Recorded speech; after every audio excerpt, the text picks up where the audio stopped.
Morning.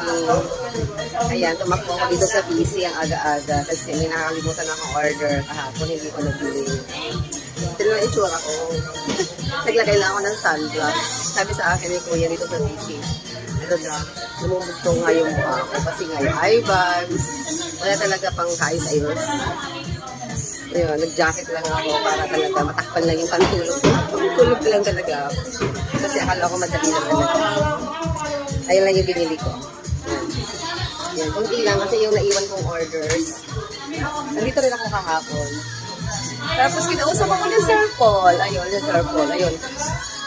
Nakausapin daw niya ako sa bilit. Kasi pag-uusapan namin siyempre yung sweldo ko.